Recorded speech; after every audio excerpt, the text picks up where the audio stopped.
여러분들 케이 아더라는 여성분을 아십니까?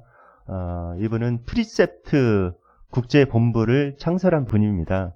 여러분들 기독교 서점에 가면 프리셉트 연구원에서 이렇게 나온 또 선교에서 나온 그런 책들을 많이 보셨을 것입니다. 처음 이분이 1970년대에 그것을 설립한 분이세요. 그래서 지금 세계에 약 7억 내지 8억 명에게 영향력을 끼치고 있는 그런 놀라운 분입니다. 그런데 이분이 책을 쓰셨는데 영적 치유라는 그런 책을 쓰셨습니다. 이 책에 첫 번째 우리에게 이런 질문을 하고 있어요. 어떤 질문을 하고 있냐면은 상처를 해결하지 못하는 이유는 무엇일까요? 라고 묻고 있습니다.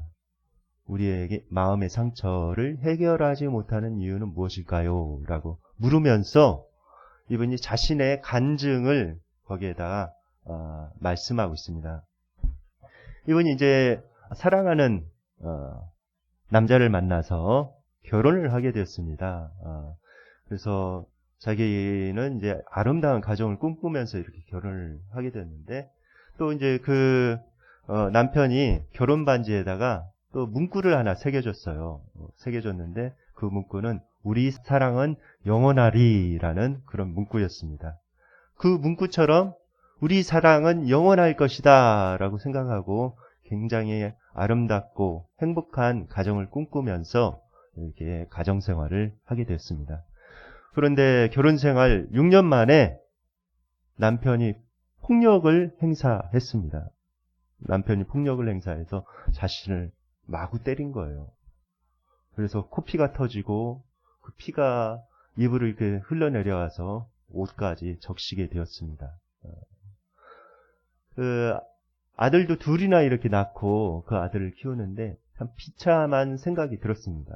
그래서 무작정 집에서 뛰쳐나왔죠. 뛰쳐나와서 자신이 잘 알고 있던 한 분에게 조언을 구했습니다.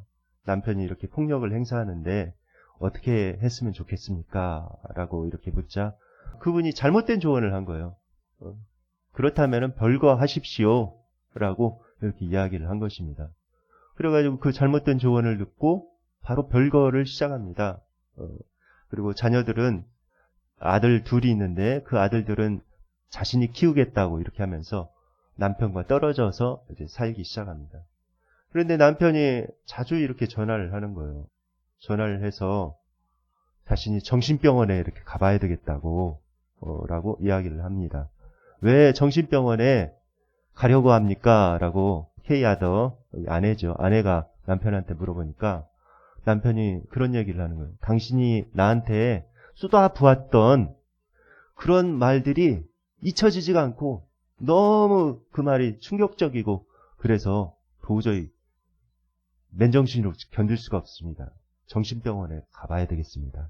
라고 이야기를 하는 것입니다. 대수롭지 않게 그냥 아내는 그거를 흘러들었습니다.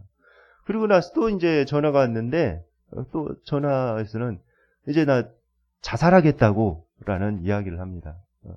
당신이 한 이야기들이 내 마음속에 계속 떠오르고 그것이 사라지지 않아서 너무 괴로워서 자살하려고 한다고 이렇게 그런 얘기를 하니까 이 아내가 이런 얘기를 하는 거예요.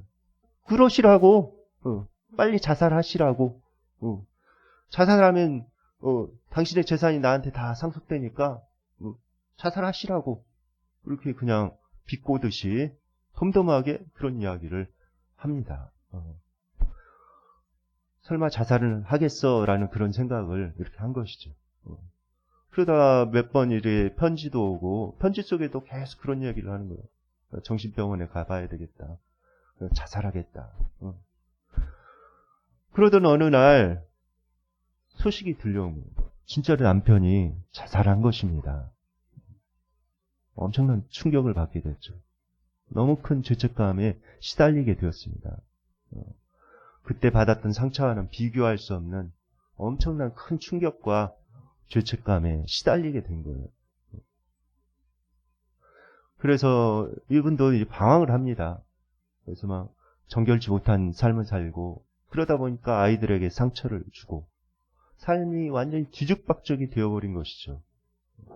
그런데 그 뒤죽박죽된 삶을 정리하고 또 마음의 그런 상처도 치유하고 그리고 나서 쓴 책이 바로 영적 치유라고 이렇게 합니다. 히브리어는 상처가 라짜즈예요. 라짜즈. 좀 단어 자체가 듣기에 어감이 그렇죠. 라짜즈는 뭐냐면은 쥐어서 이렇게 찌그러뜨린다 라는 그런 의미도 있고 그 다음에 산산이 조각내다, 낙담시키다 라는 그런 뜻이 그 안에 들어있습니다. 그리고 헬라어로는 블랍토예요. 블랍토. 거기도 또 좀 단단한 단어죠. 블랍토. 방해하다, 해롭게 하다 라는 그런 뜻입니다. 상처가 그런 역할을 하죠. 우리를 쥐어서 이렇게 망가뜨리는 역할을 하고 그 다음에 낙담시키는 역할을 하고 넘어지게 하는 역할을 합니다. 굉장히 해로운 것이죠. 근데 이 상처가 가지고 있는 몇 가지 특성이 있어요. 몇 가지 특성이 있는데 첫 번째는 이 상처가 단순한 사건에서 발생을 한다. 어떤 큰 사건보다는 아주 일상적이고 단순한 거, 그 다음에 사소한 말 한마디 때문에 이런 상처가 발생한다는 것입니다. 이 사소한 말 한마디. 무심코 뱉은 사소한 말 한마디가 크게 발단이 되어서 큰 상처가 되기도 합니다.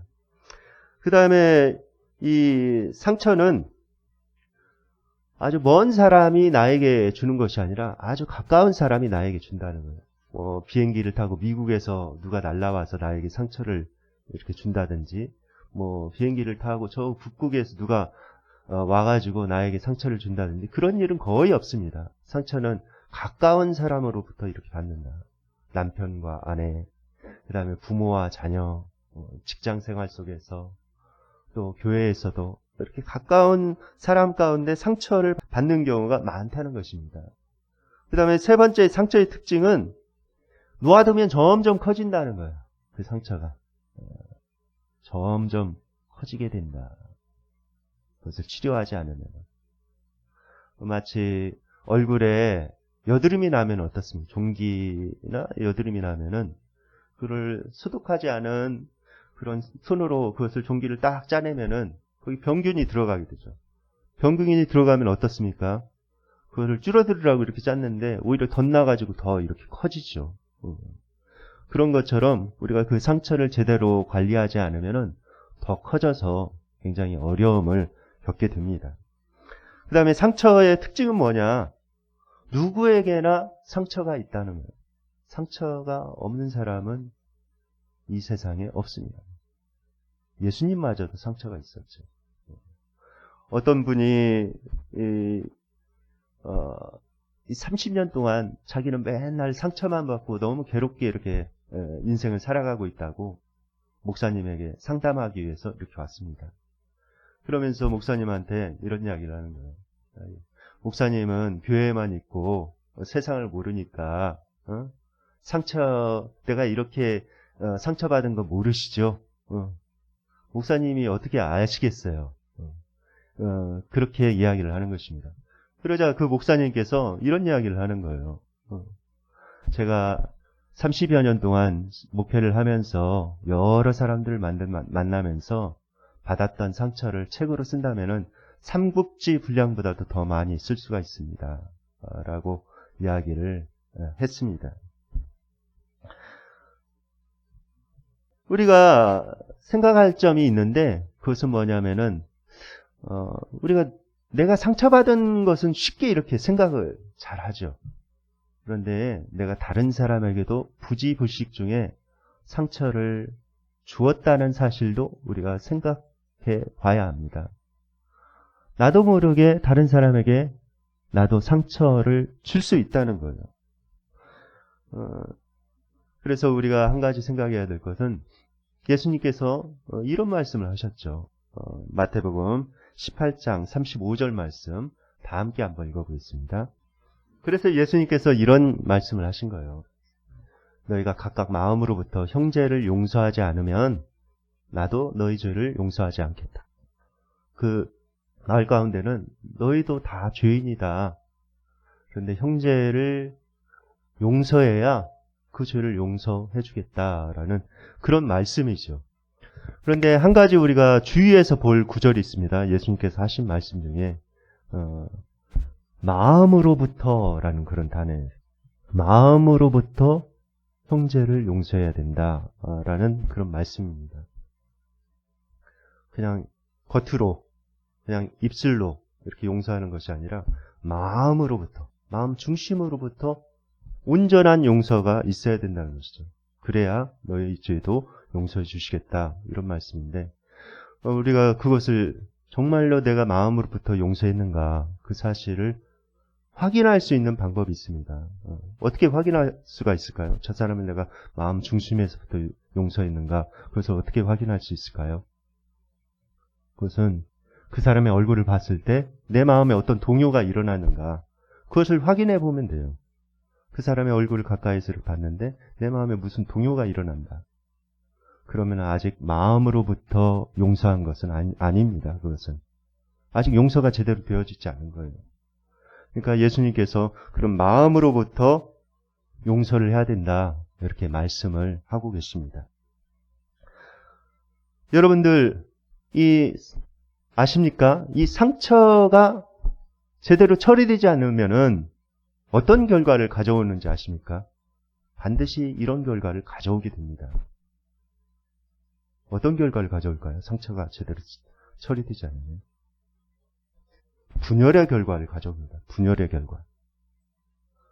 부부 사이에도 마찬가지예요. 또 가정에서도 마찬가지고, 직장에서도 마찬가지고, 교회에서도 마찬가지입니다. 인간사 이렇게 살아가는 데서 이 상처가 제대로 처리되지 않으면은 반드시 분열을 일으킵니다. 분열을 일으키게 돼요. 그러니까 이 상처의 문제를 잘 처리하는 것이 필요합니다. 잘 처리를 해야 분열이 일어나지 않고 하나가 되어서 이렇게 아름답게 행복하게 이렇게 살아갈 수가 있습니다.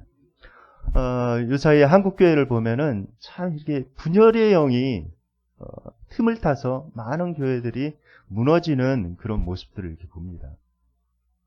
분열의 영이 들어가가지고 많은 교회들이 무너지고 막 다투고 싸우고, 어떤 경우에는 참 민망해요, 말하기도. 막 경찰이 출동하기도 하고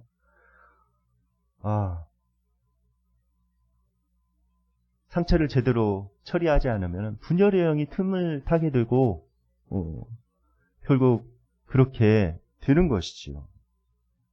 그러니까 이 상처를 잘 치유하는 것이 필요합니다. 오늘 말씀을 통해서 우리가 상처를 어떻게 우리가 처리할 수 있는지, 상처를 어떻게 치유할 수 있는지 살펴보고자 합니다. 오늘 본문에 보면 스데반이라는 그런 인물이 나오죠. 스데반 집사님은 어떤 분이십니까? 초대교회 7집사 중에 한 분입니다.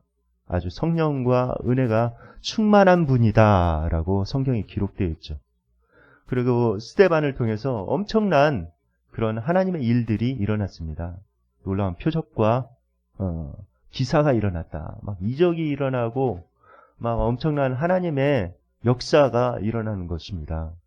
그럼 얼마나 좋아요. 은혜와 진리가 충만한 사람이고 하나님의 역사가 막 일어나고, 그럼 얼마나 좋습니까? 그 사람 막 이렇게 좋아하고 그래야 되는데 그렇지 않은 사람들이 있었습니다. 스데반을 시기하는 그런 무리들이 있었어요. 그래가지고 그 사람들이 장로들과 서기관들과 그다음에 백성들을 충동질해가지고 스데반을 잡아다가 공회에 세우게 합니다. 그래서 잡아다가 공회에 이렇게 세운 거예요.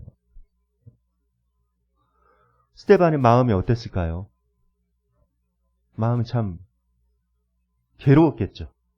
막 자기는 하나님의 사역을 한다고 막 이렇게 했는데, 사람들이 자기를 막 모함을 하고, 많은 사람들이 막 와가지고 막 자기에게 욕하면서 달라들어서 자기를 잡아다가 공회에 이렇게 세웠으니 얼마나 마음이 괴롭겠어요. 그런데 스데반은 그러지 않았어요. 사람들이 공회에다 이렇게 세워놓고 사람들이 스데반의 얼굴을 이렇게 보는데 스데반의 얼굴이 천사와 같았다라고 이렇게 성경에 기록이 되어 있습니다. 천사와 같았다는 그런 말씀은 어떤 내용입니까? 그 마음속에 절대 평강이 있었다는 거예요. 흔들리지 않았다는 것입니다. 전혀 그 사람들의 반응이 어찌하든지 마음속에 절대 평강이 있었다는 거예요. 그래서 얼굴이 천사와 같았다 이렇게 기록이 되어 있죠. 그 비결이 무엇이었을까요? 스데반이 절대 평강을 유지할 수 있었던 비결. 그 비결이 오늘 말씀에 나와 있습니다. 사도행전 7장 55절, 56절 말씀 다 함께 읽겠습니다. 스데반은 성령 충만했죠. 아주 성령 충만했습니다. 그러니까 우리가 늘 성령 충만을 위해서 기도해야 돼요. 요사이 성령 시대입니다. 지금은 성령 시대예요. 성령 충만을 위해서 늘 기도해야 돼요. 주님, 성령 충만을 주십시오. 성령 충만이 없이는 제가 제대로 살아갈 수 없습니다. 성령 충만을 위해서 늘 기도해야 되고, 또 성령 충만을 위해서 기도하면서 무엇을 해야 되는가? 예수님을 바라봐야 합니다. 스데반은 눈을 들어서 그런 상황 가운데 예수님을 바라봤죠. 하늘이 열리고 예수님께서 하나님 아버지 보좌 우편에 있는 것을 보는데 예수님께서 앉아 계신 것이 아니라 벌떡 일어나셔서 이렇게 보고 계십니다. 아마도 스데반을 향해서 이렇게 손을 뻗고 계셨을 거예요. 예수님께 딱 보고 손을 딱 뻗고 스데반 쪽을 향해서 손을 뻗고 계셨을 것입니다. 스데반이 무엇을 보았을까요? 예수님의 손을 봤겠죠. 예수님의 손에 못자국을 분명히 보았을 것입니다. 예수님께서 나 같은 죄인을 구원하시기 위해서 그 십자가에서 엄청난 그런 수모와 고통을 당하셨지 하는 그런 생각이 들었을 것입니다. 그리고 지금은 부활하셔서 저렇게 영광스러운 자리에 있구나 하면서 수많은 사람들의 그런 멸시와 수많은 사람들의 조롱 가운데서도 마음의 절대 평강이 유지가 되는 것입니다. 여러분들 순교 이거 쉽지 않죠. 정말 쉽지 않습니다. 우리가 순교하겠습니다. 저도 이렇게 말은 할 수가 있습니다. 그런데 순교는 하나님의 은혜가 없이는 할 수가 없습니다. 죽음의 절대 절명의 그런 위기 가운데 딱 처했을 때 내가 어떻게 나올지 그건 참 모르는 일이죠. 그런데 정말 이렇게 순교하는 사람, 그런 사람은 어떤 사람인가? 순교할 때 두렵지가 않대. 왜 두렵지 않은가? 성령이 딱 임해가지고 절대 평강이 임한답니다. 절대 평강이 임해가지고 칼이 이렇게 딱 목에 들어와도 전혀 두렵지 않대. 스데반에게는 성령 충만해서 예수님을 바라봄으로 그런 절대 평강이 임했던 것입니다. 그러니까 그런 상황 가운데서도 천사의 얼굴을 유지할 수가 있었던 거예요. 그래서 우리가 성령 충만을 위해서 기도하며 정말 예수 그리스도를 우리가 바라봐야 합니다. 그럴 때 우리 마음속에 있는 그런 상처들을 치유할 수가 있습니다. 두 번째, 스데반이 그런 천사의 얼굴과 같은 그런 평강을 유지할 수 있었던 그런 비결은 무엇인가? 59절 말씀 다 함께 읽어볼까요? 스데반이 이제 돌로 막 치기 시작했죠. 사람들이 더 이제 드세게 달래드는 거예요. 그 이제는 막 씩씩거리면서 안 좋은 표정으로 보고 막 욕했겠죠. 근데 이번에는 천사의 얼굴을 가지고 있는데 왜 사람들이 돌로 치는지 모르겠어요. 사람들 참 악하지. 돌로 이제 딱 스데반을 막 치기 시작하는 것입니다. 얼마나 아프겠습니까? 그럴 때 스데반은 무엇을 했는가? 부르짖었다고 말씀하고 있습니다. cry out. 하나님 앞에 부르짖었다고. 간절히 부르짖었다고 말씀하고 있어요. 이게 참 중요합니다. 하나님 앞에 부르짖는 기도. 부르짖는 기도는 어떤 기도입니까? 자기의 마음속에 있는 거, 자기의 감정, 모든 것을 쏟아넣는 그런 기도입니다. 간절한 기도죠. 시편 62편 8절에 이렇게 말씀하고 있습니다. 시시로 그를 의지하고 아침에만 의지하고 저녁에만 의지하는 것이 아니라 삶을 살면서 중간중간에도 시시로 하나님 앞에 나아가서 기도하라는 말씀이죠. 그를 의지하고 그 앞에 마음을 토하라 말씀하고 있습니다. 토하라. 마음을 토하라. 여러분 토하는 거 여러분 토해 보신 적 있으십니까? 아마도 있을 거예요. 토하면 어때요? 온갖 안에 있는 지저분한 것들이 잔뜩 이렇게 쏟아져 나오죠. 그런 것처럼 하나님 앞에 그렇게 쏟아놓으라는 거예요. 하나님 앞에 점점 빼지 말라는 그런 말씀입니다. 마음속에 일어나는 불안함, 마음속에 일어나는 분노, 마음속에 일어나는 두려움, 이런 것들을 하나님 앞에 다 내어놓으라는 그런 말씀입니다. 솔직하게 하나님 앞에 다 고백하라는 말씀입니다. 그럴 때 그렇게 하나님 앞에 쏟아낼 때 진짜 하나님의 평강이 내 마음속에 옵니다. 처음에 쏟아놓기 전에는 막 마음속에 그런 분노가 있고 두려움이 있고 굉장히 괴로움이 있었지만은 어느덧 그렇게 쏟아놓다 보면은 나도 모르는 사이에 하나님의 그런 마음이 내 안에 채워져 있는 것을 확인할 수가 있습니다. 참 중요하죠. 스데반이 이렇게 예수님을 바라보고 이렇게 부르짖는 하나님 앞에 쏟아넣는 기도를 한 그 기도의 결과는 무엇입니까? 오늘 본문 60절에 그 기도의 결과가 나와 있습니다. 주여 이 죄를 그들에게 돌리지 마옵소서 라고 기도할 수가 있었습니다. 자기를 쳐 죽이는 사람들을 용서한 거예요. 예수님을 바라보고 예수님 앞에 부르짖어 자기의 마음을 쏟아넣고 그 결과는 그들을 용서했다는 거죠. 자기를 죽이고 있는 그 사람들. 자기에게 돌을 날려서 자기를 죽이고 있는 그 사람들을 미워하지 않고 오히려 그들을 사랑하면서 그들을 위해서 기도했다는 것입니다. 저들의 죄를 저들에게 돌리지 마십시오. 저들을 용서해 주시고 구원하여 주십시오. 라는 그런 기도죠. 놀랍게도 예수님께서 십자가에서 죽어가시면서 하신 기도와 너무 똑같습니다. 참 놀라운 기도가 아닐 수가 없습니다. 그런데 여러분들 아십니까? 이 기도를 통해서 위대한 사도 바울이 등장했다는 것을 아십니까? 성 어거스틴이 그런 이야기를 했어요. 교회가 바울을 얻게 된 것은 전적으로 스데반 덕분이었다라는 그런 말씀을 했습니다. 스데반이 그런 기도를 했기에 그 기도를 통해서 하나님께서 역사하셨고 사울이라는 그 살기 등등하고 예수님 믿는 사람들 잡아다가 죽이고 하던 그런 사람이 회개하고 예수님께 나올 수가 있었다라고 성 어거스틴은 말하고 있습니다. 하나님께서 그 기도를 들으신 것이죠.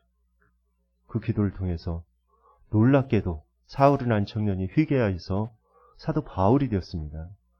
아마 이 바울은 그 마음속에 이 스데반의 기도가 계속 울림이 있었을 거예요. 죽어가면서 한 그 놀라운 기도. 그 마음속에 계속 울림이 있었을 것입니다. 그래서 사도 바울이 어떤 고난 가운데도 고통 가운데도 정말 또 스데반과 같은 그런 삶을 살아갈 수가 있었던 것이죠. 만약에 스데반이 저주하면서 죽었다면 어떻게 됐을까요? 이 나쁜 놈들 하나님 벌 주시고 다 멸하여 주십시오. 아마도 이런 기적적인 역사는 일어나지 않았을 것입니다. 죽어가면서도 그들을 용서하며 오히려 그들의 죄를 용서해달라고 그들을 축복하는 기도를 했을 때 놀라운 하나님의 역사가 일어났지요. 어느 한국인이 이제 미국에 여행을 이렇게 다녔습니다. 무비자로 이렇게 여행을 갔는데 비자 기간이라는 게 있지 않습니까? 그 기간이 지났는데 거기 미국이 좀 마음에 들었나 봐요. 한 마을에 가서 그냥 불법 체류를 한 것입니다. 불법 체류를 하면서 이제 작은 가게를 운영하게 되었습니다. 이분은 교회도 나가지 않고 그래서 밤낮 쉬지 않고 계속 운영을 했대요. 10년 동안이나. 그래서 드디어 이분이 영주권을 얻게 된 것입니다. 10년 동안에 이렇게 살다가 영주권을 얻게 되어가지고 너무 기쁜 마음에 이제는 한국에 있는 가족들 다 초청해서 여기서 다 같이 살아야 되겠다 해가지고 초청장을 이렇게 보냈대요. 그런데 그날 밤에 가게에 권총을 든 흑인 강로 2명이 이렇게 나타나더니 그 사람을 쏘아서 죽여버린 것입니다. 그래서 이 사람이 죽은 거예요. 너무 슬픈 소식이죠. 근데 이 사람의 장례를 치러줄 사람이 없는 것입니다. 그래서 거기 한인사회에서 한인회 회장이 교회 목사님께 이렇게 전화를 했대요. 장례 치러줄 사람이 없는데 목사님 좀 치러주시면 안 되냐고. 목사님은 흔쾌히 그러겠다고 이렇게 하고 장례를 치르러 이렇게 갔습니다. 그래서 이제 유가족들 기다리는데 유가족들이 딱 한 명 오더래요. 갓 대학을 졸업한 듯한 그런 이 사람의 아들이 이렇게 왔더랍니다. 그래서 아들의 손을 잡고 또 아들을 이렇게 껴안고 한참 울었대요. 그렇지 않습니까? 얼마나 그래요. 10년 동안 정말 쉬지도 않고 작은 가게 거기에서 열심히 일했는데 드디어 영주권 받았다고 좋아했는데 가족 만난다고 그렇게 죽어버렸으면 얼마나 슬픈 일이에요. 그래서 목사님이 그 아들을 안고 한참 동안 울었다고 합니다. 그 마음이 전달되었는지 그리고 나서 이제 그 아들에게 복음을 전했대요. 복음을 전했는데 이 청년이 예수님을 영접한 것입니다. 나의 주님으로. 그리고 나서 이제 장례를 다 치렀습니다. 장례를 다 치르고 난 다음에 이제 그 지역사회 TV에서 이 사람 그 아들을 인터뷰한 거예요. 근데 이 인터뷰 가운데 놀라운 내용이 나옵니다. 이런 내용이 나왔어요. 제 죄를 예수님께서 용서하시고 저를 구원해 주셨습니다. 저도 저희 아버지를 죽인 그 강도들을 예수님의 이름으로 용서합니다. 그래서 미국 사람들이 충격을 받았습니다. 그 인터뷰를 듣고. 그러고 나서 미국 사람들이 거기에 살고 있는 한인들을 존경했대요. 교회 다니고 있는 한인들. 와, 이러면서.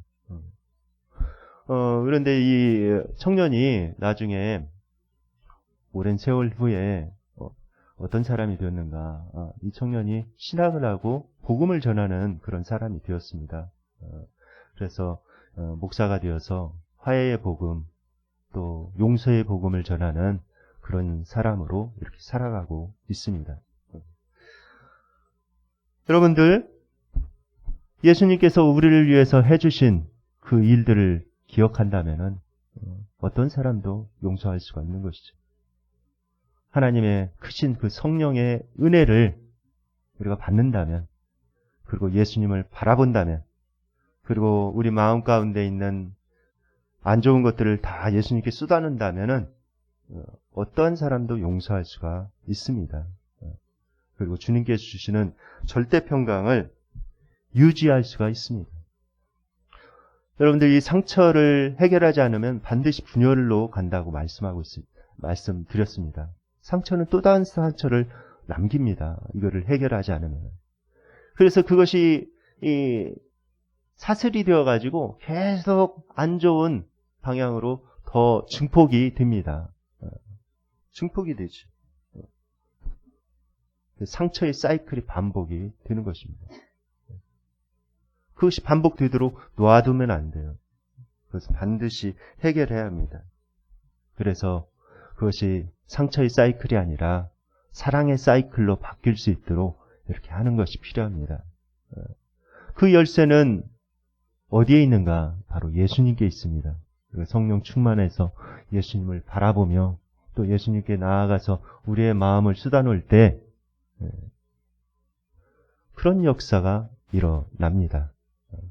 워낙에는 스데반이 그리웠던 것처럼 우리도 성령 충만을 받아서 예수님을 바라보고 또 우리의 마음을 예수님께 온전히 쏟아놓음으로 말미암아 우리 마음 가운데 있는 상처들을 다 해결하고 정말 상처의 그런 사이클이 아니라 사랑의 그 용서의 사이클을 다시 만들어가는 우리 모두가 되기를 예수님의 이름으로 축원드립니다.